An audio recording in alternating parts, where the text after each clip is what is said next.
As we've noted in previous videos, President Biden is, with increasing frequency, adopting the dark Brandon persona, the memes, the aviators, the attitude, most importantly. And he had an opportunity to throw shade against Lauren Boebert, the Republican congresswoman and MAGA cultist, as well as Donald Trump himself. But before we unpack all that, if you haven't yet, please hit that like, subscribe, and the alert bell. Maybe check out my Patreon. I'd appreciate the support. So in addition to responsibly governing the country, unlike basically any Republican in modern U.S. history, President Biden is also, with increasing frequency, going out across the country to try to tell people and relay to them the advantages, the successes of his executive and legislative agenda. Because again, as we've discussed, facts do not speak for themselves. You have to have a sophisticated, turnkey messaging system from the Democratic Party and their surrogates in the media, and obviously most especially the president. So he went out west to talk about the benefits that his Inflation Reduction Act is bringing to states like New Mexico and Colorado.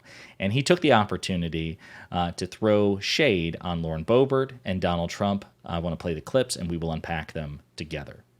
What Arcosa is doing here is part of a much broader clean energy manufacturing. It's going to happen in big cities and rural communities as well. Like in Colorado, where CS Wind broke ground on what will be the world's largest wind tower manufacturing plant. And coincidentally, CS Wind is Congresswoman Lauren Boebert. You know, that very quiet Republican lady?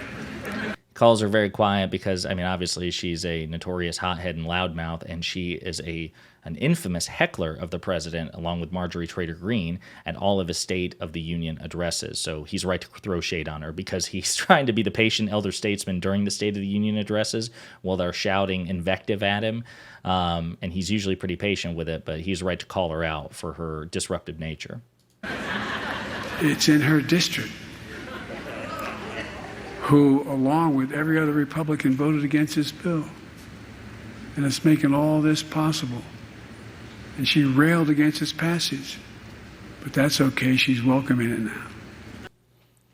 No, that's really, really good. Oh, and actually, I do want to continue to play this clip because I forgot, he does, in addition, throwing shade justly at Lauren Boebert. And as a matter of fact, I do want to point this out.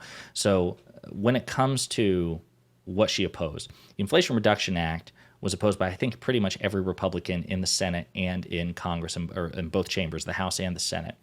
And as we've seen with the the infrastructure, the bipartisan infrastructure bill and the CHIPS Act, red states and, constituents of Republican representatives are benefiting from these as well. This is not just a blue state, Democratic state bill. These are advantaging everybody in the country. This is bringing manufacturing back to blue and red states. So in addition to furthering a green energy pro-climate change, or rather pro-addressing climate change agenda, this is going to bring, the factory in question is going to bring 850 new jobs. The wind turbine plant in Pueblo, Colorado, that Lauren Boebert represents. Okay, so she voted against it along with every other Republican. But not only did she not do that, she publicly railed against it, folks. Like, she was like, not only am I not voting for this, she tried to encourage others to vote against it as well and decried it as Marxism and socialism and communism and all the things. Every insult she could possibly lob at this bill, she did. And yet, her state, her district, and her constituents are going to benefit from it. And I imagine she's not going to shy away from the benefit. I imagine if her constituent goes, wow, since you've been in office, Lauren Boebert, Representative Boebert, 850 new jobs in this particular area have come to our district. I can't imagine she's going to be like, you know what, actually I had nothing to do with that. That was all President Biden and the Democrats. I actually voted against, that bill that would have brought those jobs there. Whoops. She's not going to do that. She's either going to take credit for it or go out of her way to be just completely silent on the matter and just hope that the praise comes in. So he's right to call her out on it. But the other thing I want to point out, let me just play this here, the shade that President Biden threw at Donald Trump on this subject. Take it away, Mr. President. Be like, what the hell's a wind tower? That's a key component. You have to have it to hold up those blades. You know how long, by the way, I was in eastern Colorado looking at the blades manufactured. Those blades are 103 yards long.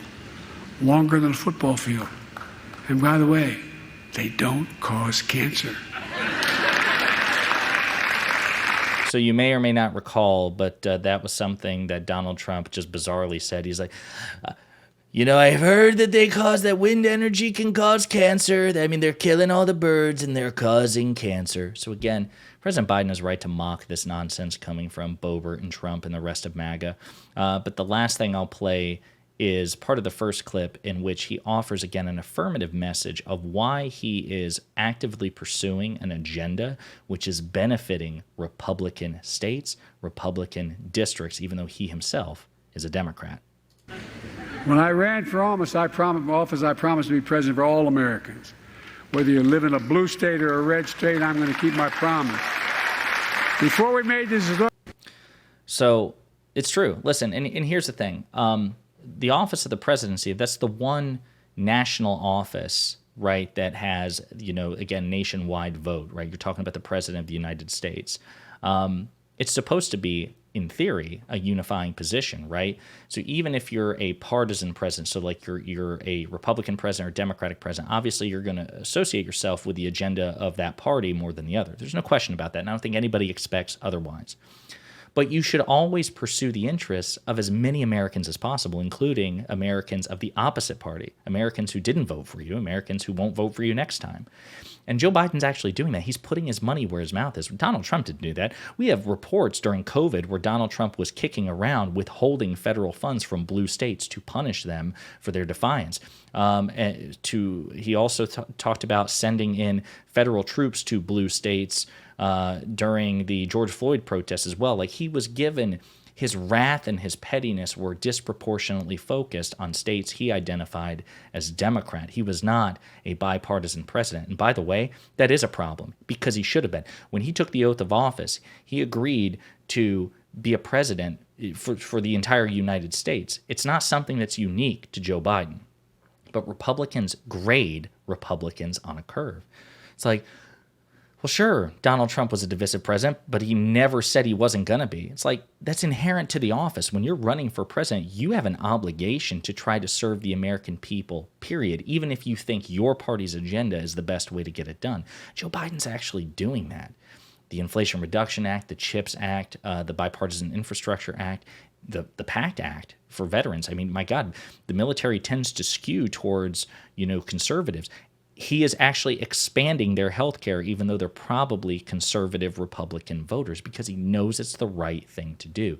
This is proof, whether you like it or not, whether it makes you uncomfortable or not, that Joe Biden is factually a better person than Donald Trump. He is morally, intellectually, legislatively, and executively superior to Donald Trump. And that's a fact. And if you don't like it, facts don't care about your feelings.